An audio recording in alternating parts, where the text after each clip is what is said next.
ADHD and depression is so prevalent, and my heart breaks for people that are like me 10 years ago, that are like, I don't know how to get my shit together, and I don't know how to move forward. I don't know how to get started. I'm overwhelmed by everything. I'm overwhelmed by choices. Everybody around me thinks I'm just a lazy loser, and it kills me. Hello, I'm John Brink, and we are podcasting on the Brink from downtown Prince George, British Columbia, Canada. And everybody knows where Canada is, obviously, and British Columbia, an absolute fabulous, beautiful province. And people know where Vancouver is. That is the main city, not the capital, it's Victoria, but the main city in British Columbia. And we are about 500 miles north of Vancouver, or 800 kilometers for our friends in Europe. And today is a very, very special day. We have a very special guest today. His name is Russ Jones. He has a very interesting background. Is very actively and working with his self-regulation disorder, and is deeply involved with ADHD and other things, and we'll let him talk all about that and tell us all about it. Russ, welcome to the show. Thank you. But you know what? Before we talk about ADHD, I want to talk about you're 500 miles north of Vancouver. But I grew up right on the border of Canada, of BC, right in Washington. Oh my God, which city? Linden. It's Linden, that's right across the border. That's the first city as you go across the border. That's it. We used to just hop over the border right when we were 19, because you can drink in Canada when you're 19. Yeah, and then the other part about it is a lot of people fueled up their cars going across the border because the fuel from time to time is cheaper on the other side of the border. So people go back and forth all the time. Yeah. So where are you now then physically, Russ? Physically on this giant blue water ball of earth, I am in the Los Angeles area. In the Los Angeles area. Yeah, I moved down here when I was right about 20. Yeah, beautiful area, right? Yeah, but I can't wait to leave. Yeah. No? It's oh my God, it's so, well, you know what? I live in a town that has a brilliant public school for my kids. Right. And the cost of living is ridiculous. Right. It's really a lot. And there's not enough, if you're in 500 miles north of Vancouver, you have the most beautiful trees. You have the most beautiful fresh air. Absolutely. Probably the freezingest cold winters, but I miss the beauty. I miss trees and lakes. Yeah, I like the seasons. And then what I do, you can relate to this, is that I have a number of companies here in northern British Columbia and Prince George in the region. We'll talk about that a little bit later. But on the weekends, we also have a place in Victoria. And so what I do today is Friday, 1:15, I fly to Victoria, takes an hour and a half, and spend the weekend there. Then Monday morning I come back to northern BC and then do my things here. And so we have a farm there. Both my wife, myself, ride English dressage, and it's paradise. It is paradise. Wow. But you were saying about northern BC, it's a fabulous area with nature. Prince George, city of about 80,000 people, about 150,000 in all of northern BC, somewhere around there. But you can drive outside, you see deer, you see foxes, you see moose, you see black bears, all of them close by. As I drive from here a couple of miles, I can see all of that. Then within 50 miles, we got 100 lakes. Yes, can you believe it? Is where I need to be. That's where I need to be. And I'll be coming to visit you. And if I fly around, I always sit by the window and I look at the window and I say, "It's paradise! It's paradise! It is!" So that's what I like about it. So Russ, tell me about you, a little bit of your background, and then we work our way forward to where we are today. Yeah, absolutely. So, outside of ADHD, I didn't know I had it until later in life. So, how old were you when you found out you had ADHD? Right around 40. I was in the middle of a divorce, or we were in the middle. I wouldn't say we weren't divorcing at the time. We were in counseling at the time. And I Okay. had such a strong sense of like, you do whatever you have to do to save the marriage. And the therapist was like, have you ever considered you might have ADHD? And I'm like, I'm here to save the marriage. Who cares? Well, I'm not going to deal with my brain. Like, how do we fix the marriage? So Yeah. little late on the diagnosis, but Yeah. I have a brilliant friend relationship with my ex-wife. We're Right. brilliant co-parents, great friends. So that worked out Yeah. great. Yeah. But I didn't, yeah. And so in my 20s, I moved down to LA to act, and I went through the Meisner program and I was really successful in commercials throughout my 20s. Like I could really play a great office dork. I could just the so I ended up getting a lot of commercials, and which is great from the money, right? Yeah. And then I ended up being the stay-at-home dad because acting just lends itself great to being a stay-at-home dad because you really don't work that much. You're auditioning and then you're not working. It's just how it Right. works. Right. And then when I ended up having this, and I don't know necessarily if I relate this to ADHD or not, but I kind of just the way that my brain is set up. If I lose purpose in a thing, it's over. Like a switch flips, and it's just over. And I lost purpose in acting. Still love to do it. I mean, I'm on my podcast entertaining. I still will do like stand up from time to time, like with my friends. We might do a thing, but I was like doing commercials for Yeah. companies that I don't know that I believe in or things like Right. that. And I was like, in most of, I don't know how familiar you are with the acting world, but like you spend most of the time bullshitting with craft service and the Yeah. producers and all that stuff. And you spend about 30 seconds doing the thing you love.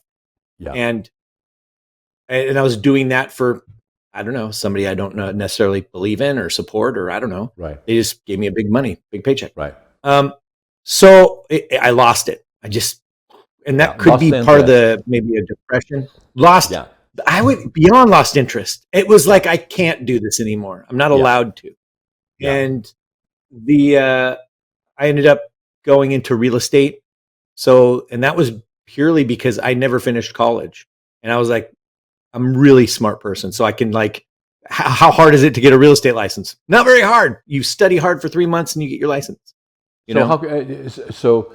so you did not finish college. You went to high school, and Mm-hmm. yeah, and then you Oh, did I high was school. an A student. Yeah. Yeah. I was an A student in high school, but small town school is very easy. It's not, Right. or for my brain, it was super easy. Right. And college, I didn't realize I had ADHD.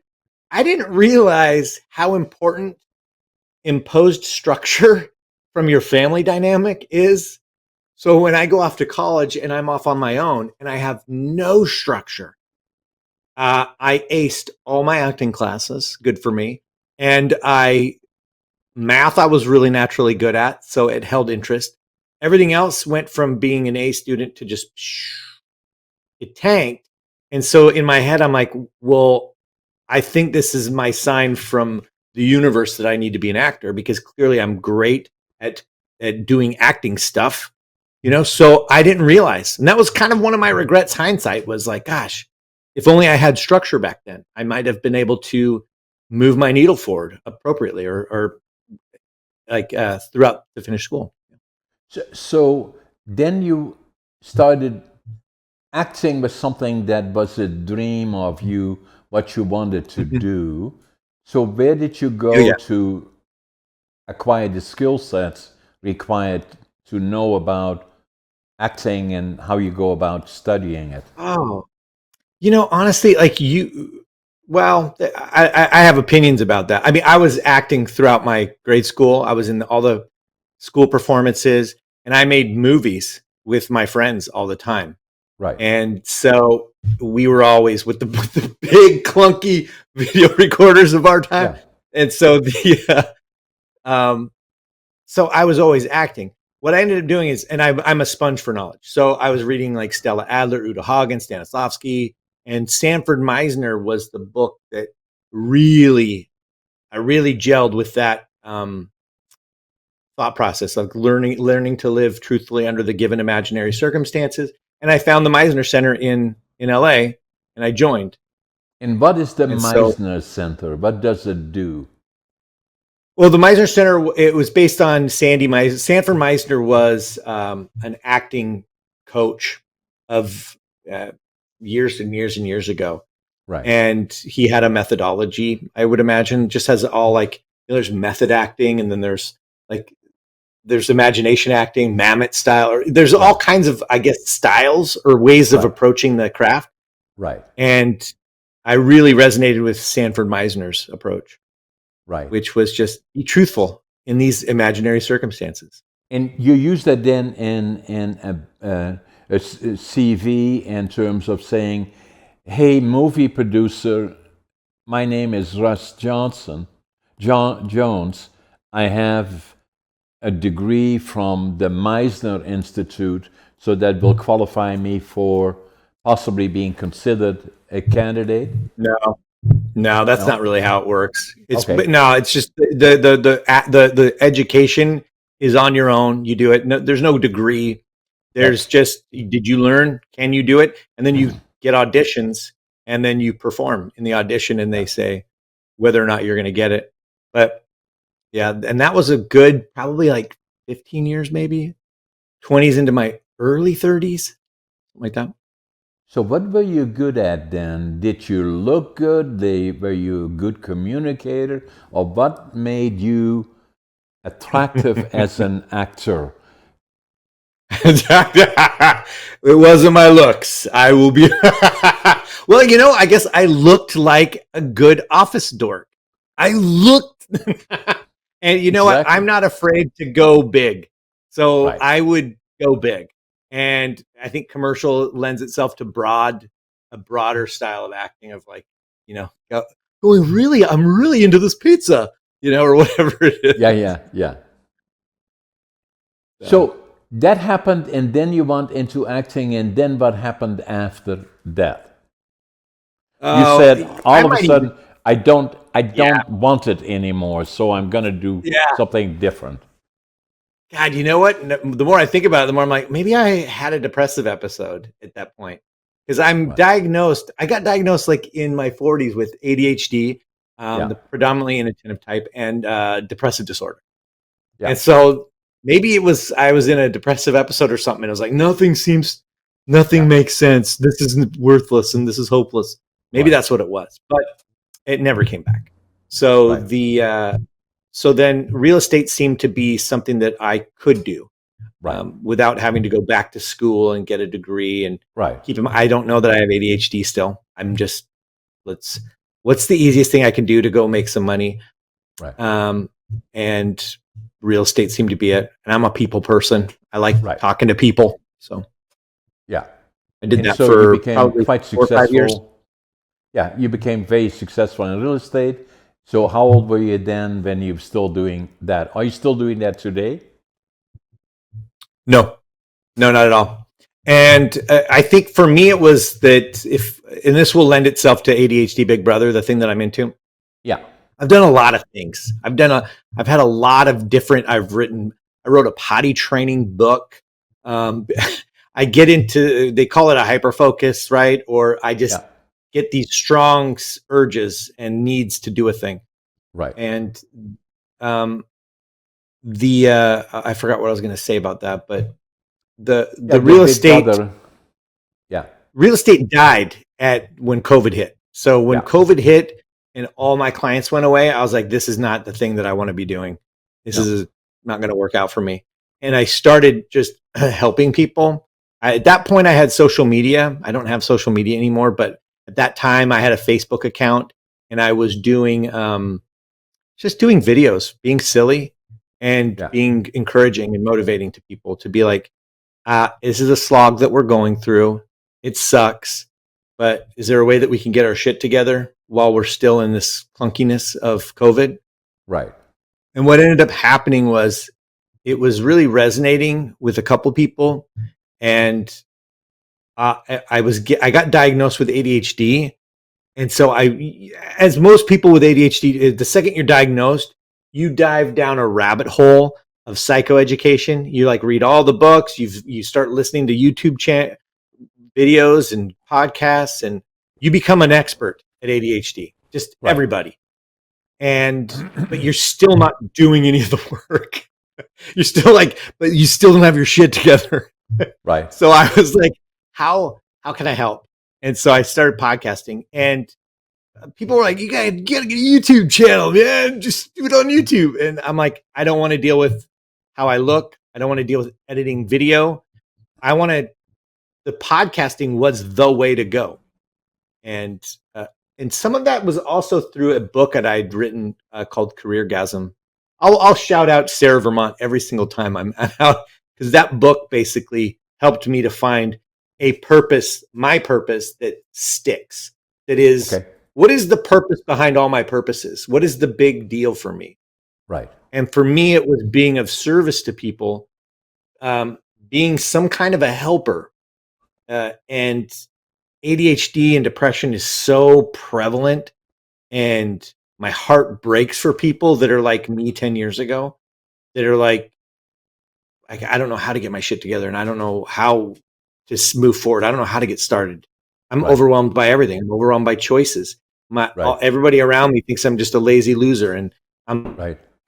it kills me. So that's where I think that was, I don't know if I'm answering your question now, or if I just grabbed the freaking horse and just took it out of the barn. Yeah, no. I like what you're doing. Is so basically you felt the need to, to try to help people getting their shit together, as you also said Yes. in your bio, and then you said behind there, you said that. So it says, I help people with ADHD get their shit together. That's more me, you say. So I like that part. And then, so let me tell you, and then what I like got my attention is ADHD Big Brother community. So obviously that is something that you became involved in. And so let me tell you just a little bit about my background. Is that I'm a little bit older than you. I was born in 1940. I'm going to be 84 this year. And oh, wow, you look good for 84. Holy crap. Well, thank you. So, in any event, I was born in northeastern Holland during the beginning of the Second World War, and without talking too much about that, I still have my first memories of the war when I was 3.5, 4 years old, and there was hundreds of planes in the air bombing Germany and their infrastructure of war equipment. And again, visualize northeastern Holland. We were 10, 15 minutes from the border. And so my dad was drafted into the Dutch army in April of 1940.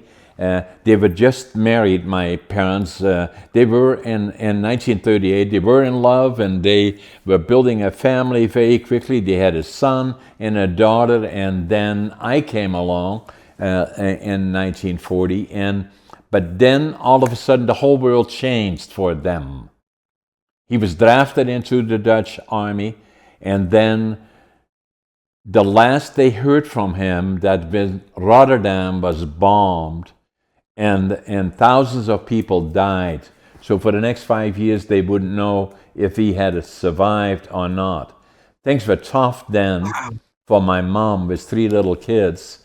And then at the same time, I still remember the winter of 1944-45, which was the hunger winter. They had cut off all the food.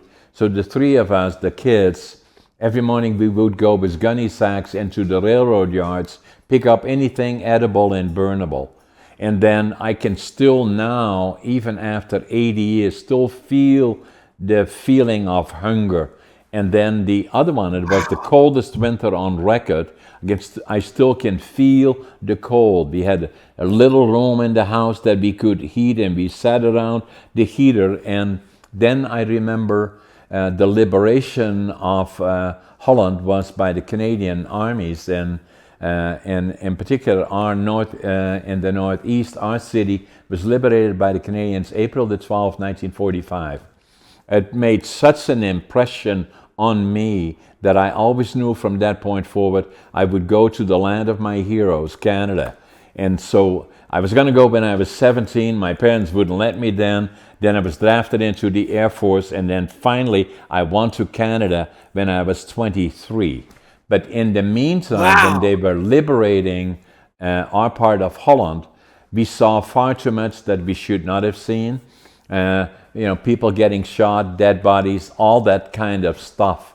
Because the war in the northeastern part was when the Germans were being pushed out of Holland across the border. We were only 10 minutes from the border. They had nothing left, and they blew up every single bridge behind them to make sure that the army didn't catch up to them. And so we saw that part far too much, and obviously it resulted in PTSD. At the end, a child got counseling for that actually when I was well into my 50s. So then to take it forward from there on in, I was not academically a success story. I failed grade 3. I failed grade 7 3 times. Well, grade 3 is a tough one, though. And then they said, what are we going to do with this guy? So some people suggested maybe send him to the mentally challenged school. And they said, no, we're not going to do that. He should learn a trade. And so my dad was in the lumber, and my grandfather had been a master carpenter. So they sent me to a furniture factory to become a furniture maker. So I loved it. So that's what I became. But friends can be hard on you because all my friends went to college and then to university, and they all kind of looked at me then. I became a laborer. I'm proud of that today, but I wasn't then. And I always had that feeling of failure. And so then I still had my dream, go to Canada, build a lumber mill. And so I wanted to start with nothing. Couldn't speak the language, didn't know a soul, didn't have a job. Left Amsterdam, flew into Montreal, took the train across Canada, and then in July of 1965, arrived in Vancouver, went to the immigration office. Fortunately, there was a German fella there, and I could speak some German. I told him what I wanted to do. He said, go to Prince George, boomtown, and that's where you have to go. That's where the opportunities are. 12 hours in the Greyhound bus. I can still see, I've been here now for 6 years, I can still see where the Greyhound station used to be. And, so came off the bus with my suitcase, my 3 books, 2 sets of clothes, and I counted my money at least 3 times. I had exactly $25.47. I love that. But what I did have is attitude. No matter how tough today is, I know it's going to be a better day tomorrow. Nobody's going to convince me otherwise. That's who I am. And then passion. Whatever I do, I give it 150%. And then the other one, work ethic. I work harder than anybody because that what will follow is success. And so I still get up even now at nearly 84, I get up at 5:30 in the morning. I always make my bed. I'm always thinking I'm late, and I always approach the day as it's going to be a good day, and I'm going to work hard. So then to cut short a little bit is that, so after everybody said to me, and I got my lumber mill fairly quickly and started to build small company and develop, and I'm not here to talk about how successful John is, but just, you're not choking on me, are you? No, I took a drink of water. I'm so sorry. No, it's okay. So, you okay? Yeah. So no, I'm fine. we leave like that water, all. We will not edit that out. That's all part of our interview. So anyway, so it'd be great to have people hear me choking. Hey, I have to ask you something before you move on, because you had a lumber mill. My dad owned a lumber mill in Everson, which is right on the other side of Washington. You guys ever worked together? Yeah. It's Selco, was South Everson Lumber Company, was his lumber company. Okay. Yeah, and he owned that thing. He sold it, shortly after I graduated high school. So maybe in the mid '90s, late '90s, or something. Oh, fairly recently then. He did a lot of resaw stuff, the fencing and things like that. Value-added manufacturer, yeah.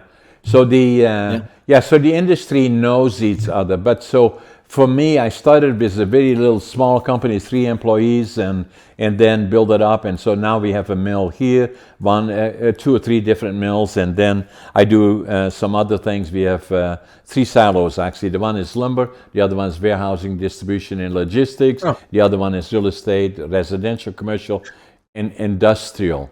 So, but still, I had a lot of people said to me, "Oh my God, you're so successful," and I didn't feel that way.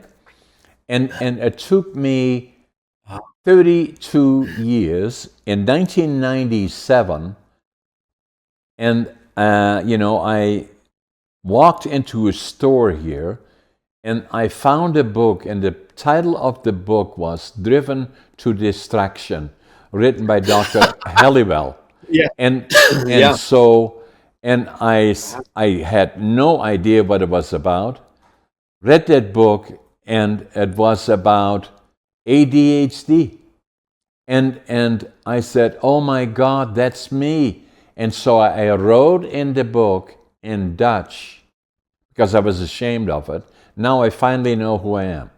And so, so then started looking at Google and started reading. The more I read about it, the more I started to understand it, same as you were saying. And then I felt that there you can imagine, it took me, even then, I was already 67 years old, and then it took me 5 years before I even went to my doc, delivered up both our daughters, and was a personal friend, and walked into his office. He said, "Hey, John, why are you here?" I said, "I think I got ADHD." And so we looked at it, we did all the things, and yes, I do. And so by then, I was 62, and so you can well imagine that for 50 years, from the time that I was 13 to the time that when I was 63, I always knew there was something different about me, and that, and always questioned myself about if I can do it, and had like that self-confidence, but already was successful in business. And so then the other part that I did is I spoke about it a lot, and became much more public about it. Wrote a book about it, actually.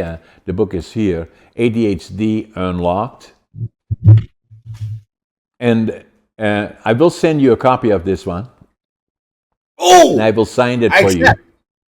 Yeah, I accept. Thank you. And so, but so, and then the other part is that, and somewhat like you, that obviously academically I was not very successful, but I was a very good writer, and not a good reader. I'm a dyslexic as well, and so and I was good with numbers.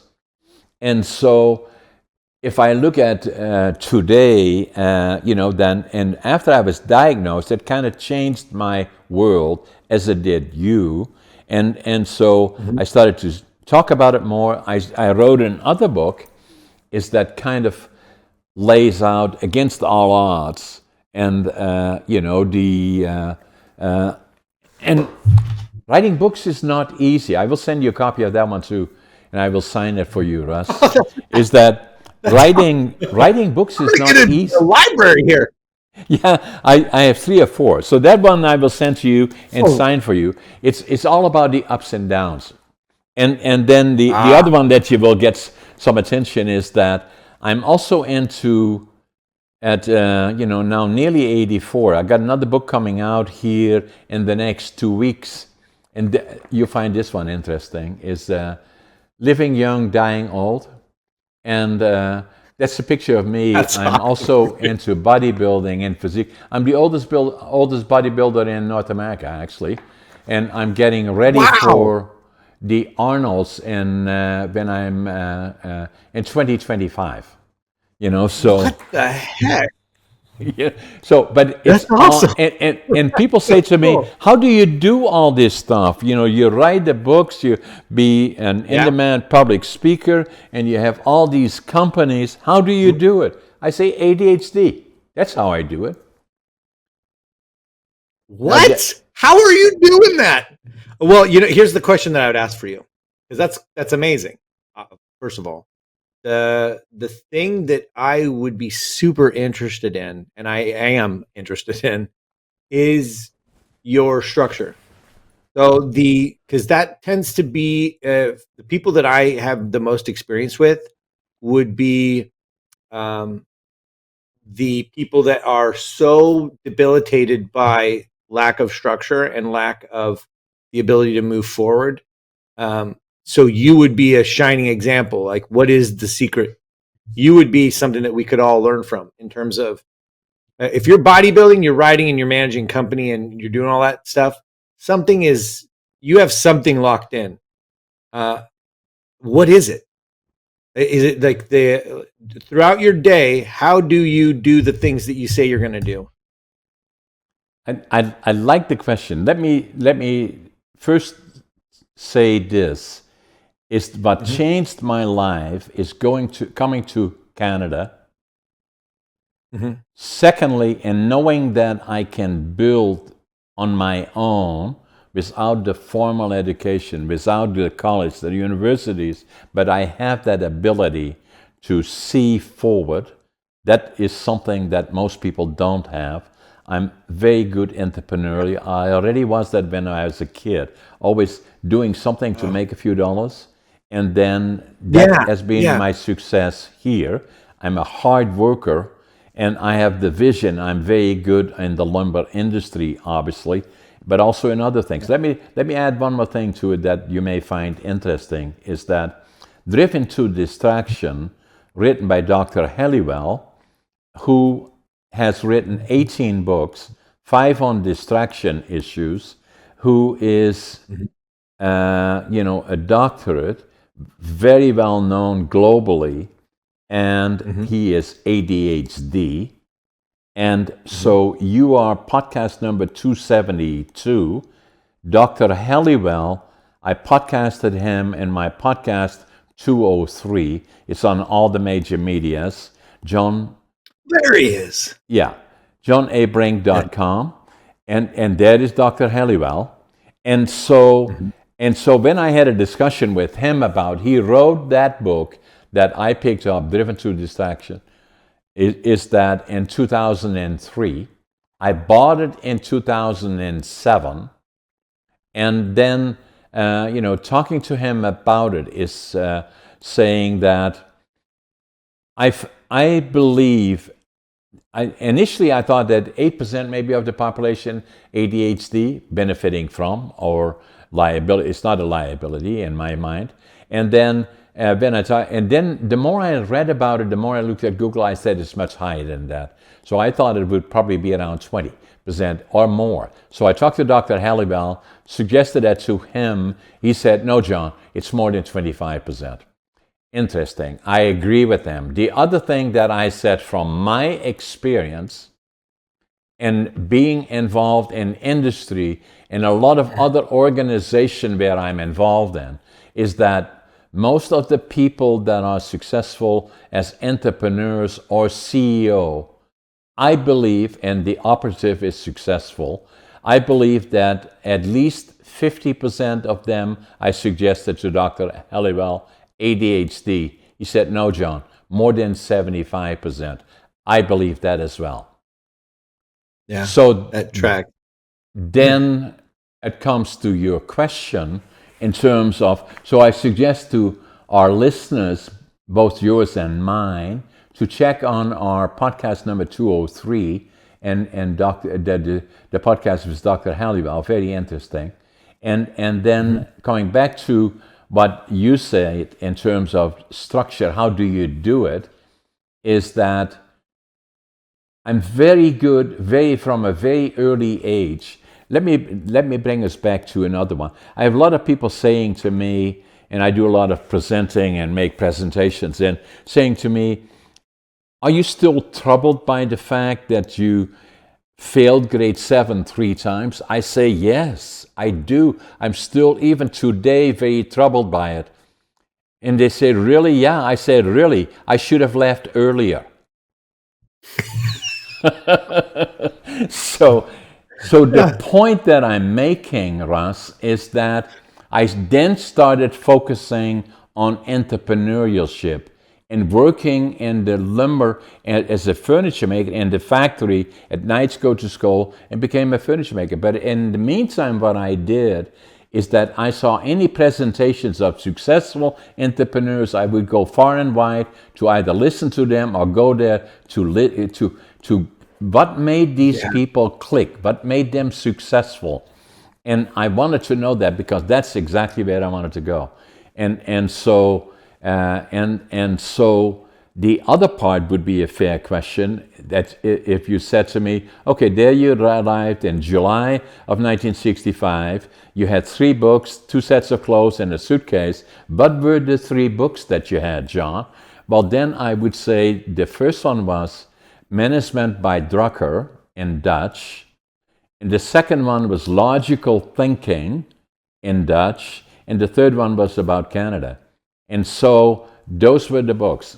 And those are the things that I knew I had the ability, but in Holland it works this way, and it may be in other places as well, that if I at some point go to the bank, want to buy a house, at some point I would get married, or I want to start a business, then I would make a plan. I was very good at that. But then the question would be, so what's your education? Where are your diplomas?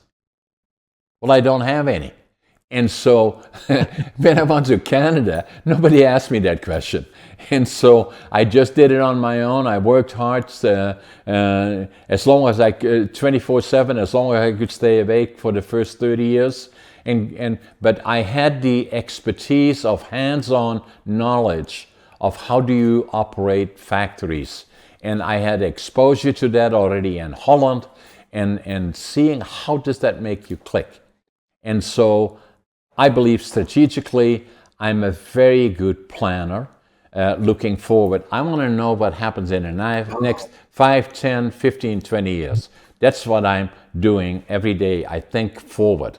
And then at the same time, I believe I'm a very good communicator. That didn't come natural either. Is that, in the early 1990s, I was 50 years old, still struggling with self-confidence. Somebody said to me, ex-sister-in-law actually, she said, why don't you go with me to Toastmasters? I said, what's Toastmasters? He said, well, that's where they, communicate. I said, are they going to ask me anything?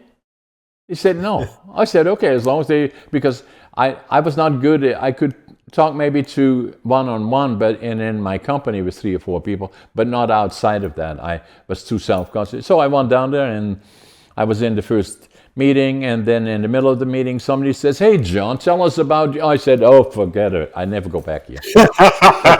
But I did. I stayed there for 10 years, became a distinguished Toastmaster.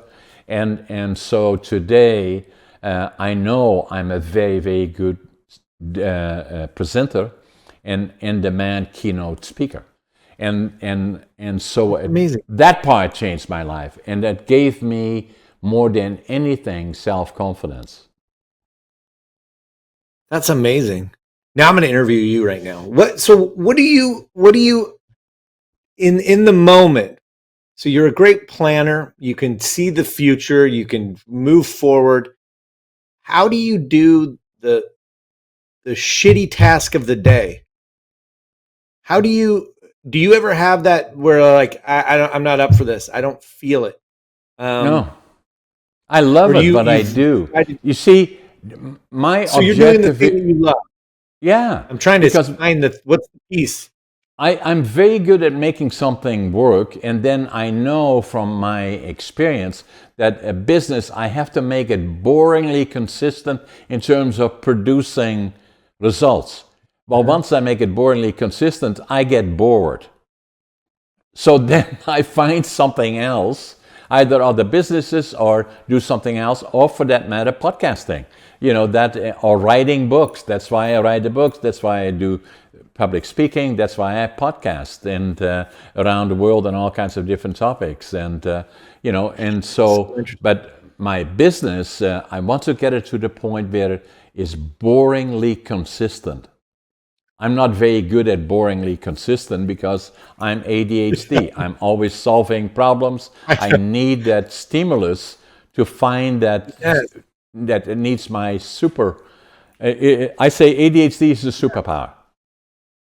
That's what it is. It has the ability to unlock that. Yeah, I'm always I'm kind of on the other side of that.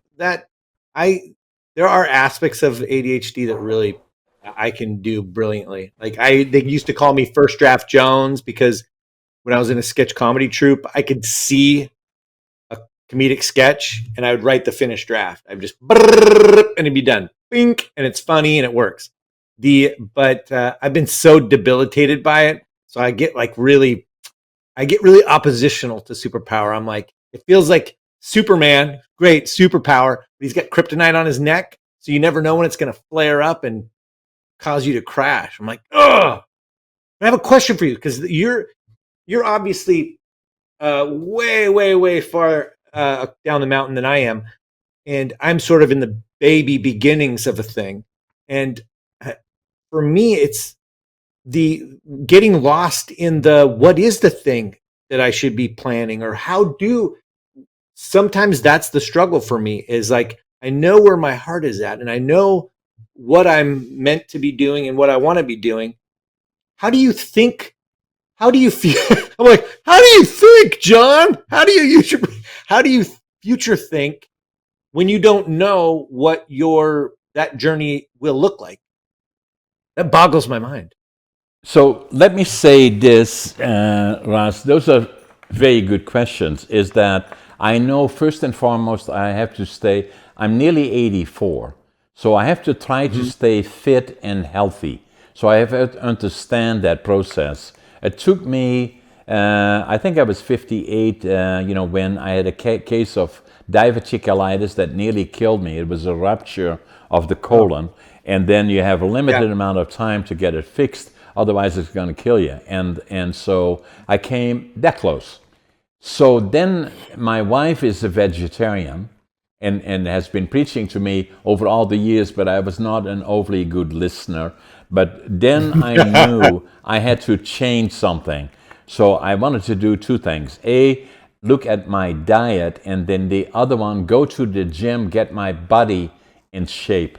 So I hired I was up to then, I was the same as everybody else. At the end of the year, we're going to do a number of things like I'm going to do this, that, and I'm going to get a membership to the gym. And then 2 weeks later, you can find 100 reasons as to why you don't have time. So I knew I had to change that. And the way for me to change that, to have a trainer. Because then it is an obligation, and I always make sure I fill my obligation. So I did that for about 6 years. And so then I was approaching close to my 70s, and then one day somebody came in the gym and he said, have you ever thought about competing? I said, me? Really? And then I thought, challenge, because that gets me to the gym. So I started then working on that, and then I became a bodybuilding physique, and so in 2017 came in second bodybuilding, third in physique in Northern BC. Provincially came in third in physique, second in bodybuilding. Qualified me for the Nationals and the Arnolds. Wow. And then... man, that's like you're in your 50s before you're even deciding to do this. 70s. Well, 50s when I started, late 50s. And so... You didn't start working out in your 50s, right? Is that what you're saying? Yeah. So... That's so cool. That's awesome. Then COVID came, and then so Arnold's didn't happen then. Now I'm training again to in 2025 go back to the Arnold's, and that's why I'm training right now. Wrote a book about that. That's me, and for being ready for that. So and so I'm trying to get Arnold on my podcast, and Yeah. and he hasn't responded to me. So if you know him, then can you please tell Let him me from, call him up right now, yeah, John. I and just tell so him from happens that we're John Brink, I'll be back. So, in any that's event, phenomenal. diet became very important. So my Yeah. diet, mainly because of my wife, is a plant-based diet, Mhm. and so if I go shopping in the store, I usually stay on the outside. I don't go to the inside of the house. It's all processed Yeah. food, and if I don't know what is in it, I don't want it. So I become very, Yeah. very good at that, and hence, quality. So that gets to your question: how do you plan forward? I know that I must be fit and I must be healthy. I want to live till 120, and Yeah. so, and I want to be in good shape, and so that if I am not physically, mentally in good shape, then I will not move forward. So, and You then actually from said there on something. in, I look for opportunity. Yeah. Man, you said something that really resonated with me, which actually plays into the community aspect, which is that you you hired a trainer, and the externalizing our accountability through that. Because for me, I know when I was in my best shape of my life was uh, during a time when I had hired a trainer. I think I was like post divorce. I was like, you know what? If I'm going to be single and miserable for the rest of my life, I want to look good doing it. And so I hired a trainer, and I got really, really, really fit. My confidence level went up and all that stuff. But it was I I needed another human being to have that. Like, I'm paying him money, so I'm going to go to the appointment. I talk Exactly. about that on my podcast a lot, which is like having. I have a buddy that I go walking around the Rose Bowl with on the Yeah. weekends. I No. wouldn't go on my own. I No. go because I don't want to let him down, No. and he goes because he doesn't want to let me down. So it works.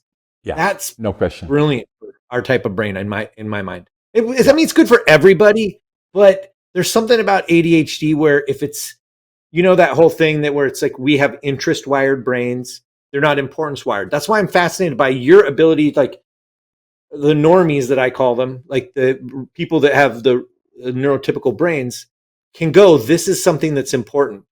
I'm going to now, even though it's shitty, I'm going to do it. But, Yeah. and somebody with ADHD is like, I've determined that's important. I can't get started on it. Right. Something has to be interesting in some level, whether it's the interest of urgency, I'm interested in not dying, or the Exactly. interest of novelty, of like, I'm just intrinsically interested, or I'm Exactly. interested in not letting my friends down, or whatever it is. But it has to Exactly. have something unique to it that compels us, right? So, And and you community is need huge for that. and you need a goal and an objective. So I always kind Yeah. of look at things like, if I do it, I do it well. And I do that, in my lumber businesses, I do that in warehousing, I do that in the other things. And then I want to make it boringly consistent to a certain extent.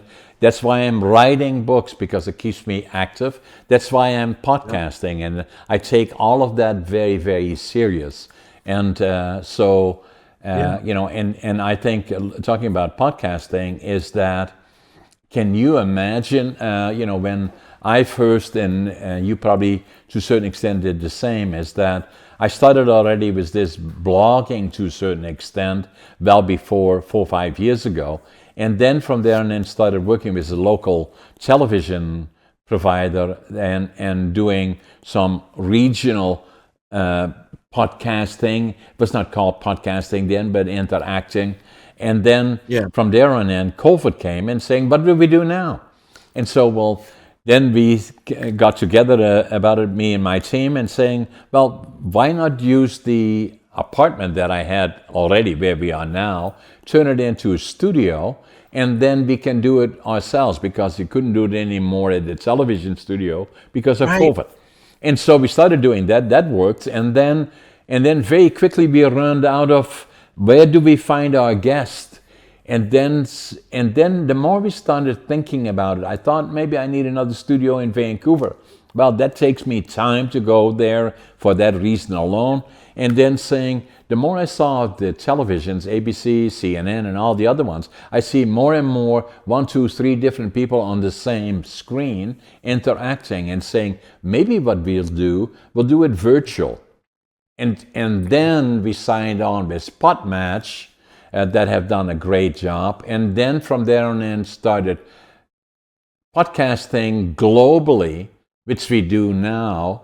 And it is amazing. And the interesting part about it, Russ, is it's, in my opinion, only at the beginning.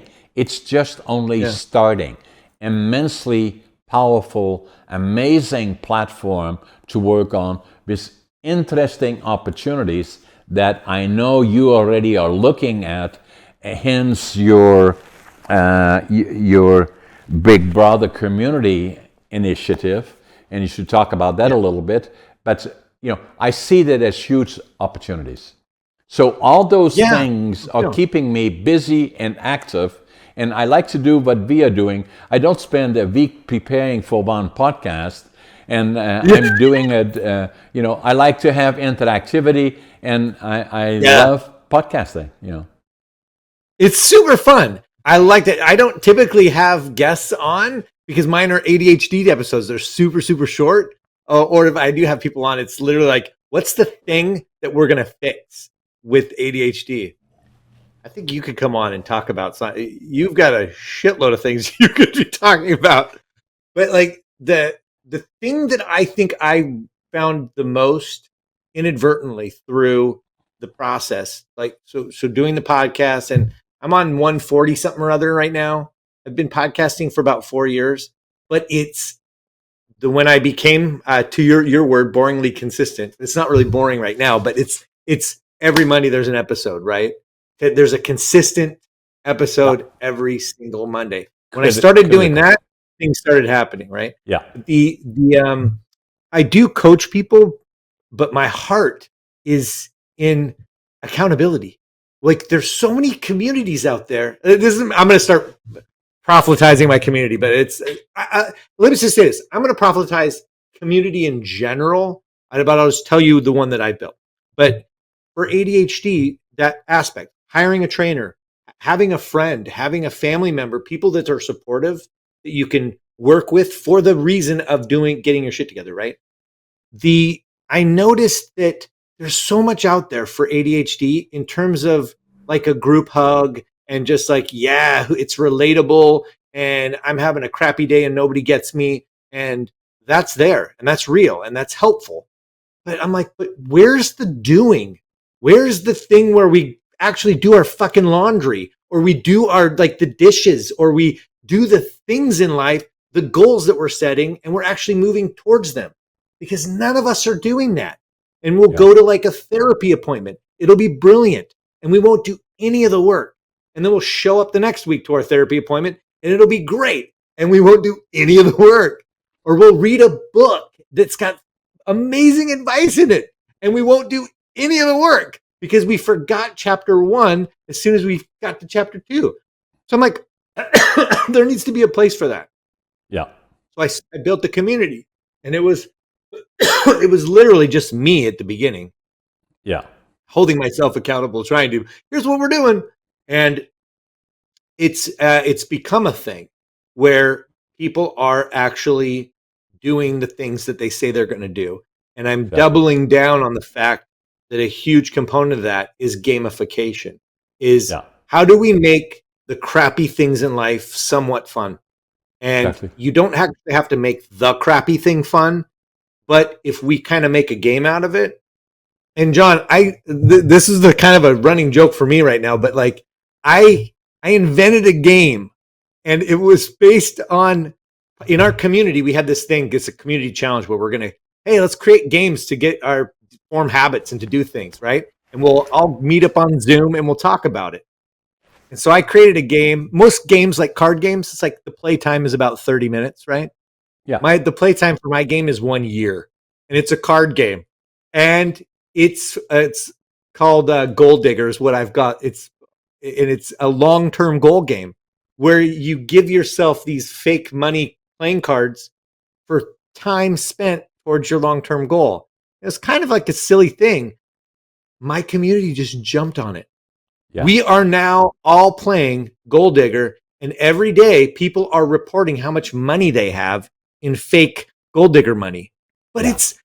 it's like they're doing Fun. shitty things. Like I'm Yeah. working out and I don't like it, or I'm landscaping my house and I hate it. But I made $500 today. Yeah. It's community and some kind of, it's like a camaraderie and gamifying the slog, which Right. you can tell I'm pretty passionate about it. Yeah.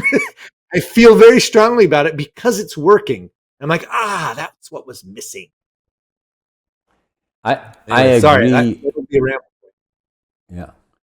I agree with that, Russ. That the same is with, the how can you? But I always say, attitude, passion, work ethic. That's my foundation. But follows that is success, and I apply that to all the things that I do. I try to have positive attitude. And whatever I approach, no matter what everybody else may think, if they have me around them, it won't take long for them to think like I do. Attitude, passion, work ethic. And if somebody is negative, and then I don't tolerate that really. I always look at the positive. I say a lot of people, they say, well, complaining about politics, complaining about that. I was born in 1940 when Hitler took over Western Europe, and so a dictatorship. I know perfect. I'm not a politician, but the governments in the United States is interesting. In Canada, it's very boring. It's but I know one thing for sure. For those that think that they like dictatorship, that try Russia, try North Korea, try Venezuela, think about Hungary, think about Iran, think about China, and I can go on and on and on. And I can tell you, if you live there, you would not be doing what you're doing here today in our countries in North America. And that's why I say every time I'm flying around in a plane, I look outside and I say it's paradise. It is paradise. And it's the land of opportunity. And then for those people that have the luxury or the benefit of ADHD, it has the potential of being a superpower. And it gives you, and that's why I say, even with my book, that ADHD Unlocked, and I'll send you copies of it and I'll sign them for you, is that I say it's not only for the purposes of people with ADHD, it's also people that are being affected by trauma, that are subsequently not very good at learning, and especially not in the traditional learning environment. Yeah. And I believe that the frequency of occurrence globally, in my mind, and after talking to Dr. Halliwell, between him and me, I believe it is probably approaching 30% of the population worldwide. And that's saying that the frequency of occurrence is so broad that even for the people that do not have it, that it will be virtually impossible to avoid it. Either it's in your family, in your friends, or in your workplace, that I urge people to, not only my book, but Dr. Halliwell and other books, read about it, because the better you know people that have the benefit, I call it, of ADHD, they tend to be a bit different, and to know about it is very, very good. I give you an example of, in our companies, I was looking for a senior person in a management position, advertised it in Canada, and so kind of laid out in the advertisement the credentials required for that particular job, but also added that ADHD considered to be an asset. That's different, so Very different. yeah. So Yeah. we covered a lot of ground, Russ. Well, yeah. I wanted to circle back on the contagiousness of the positive attitude. I think is a big deal. I think the people that are facilitating and the people that have, I I have the way that I review it is being cool with myself. If you can be cool with yourself and be around other people who are not being cool with themselves, they will. It could be contagious to be like, I want to. I want to be like that. I want. Can you help me? What are you thinking, and how are you doing? So it's an ask. I really appreciate that, and I think that's cool. Yeah. Yeah. Russ, it was a pleasure to have you on my podcast. For all those people thank you. watching I'm being us, here. and both for Russ Jones and his podcast, and I hope that you maybe show us the link, how to link up to you. Subscribe to us, share our podcast with others. We keep it interesting, different and interesting, podcasting around the world, and make comments on it. And subscribing is very, very important because we know then that you are watching and sharing it with others. Russ, it was a pleasure and a privilege to have you on my podcast. Thank you so much. It was really fun meeting you, John. This was really a really fun time. I appreciate it. And I will send you copies of my book. So Scott will get your address, and then we'll go from there. Again, let's stay in touch. So much. Take care. Please. Yep. Bye. Have a good one.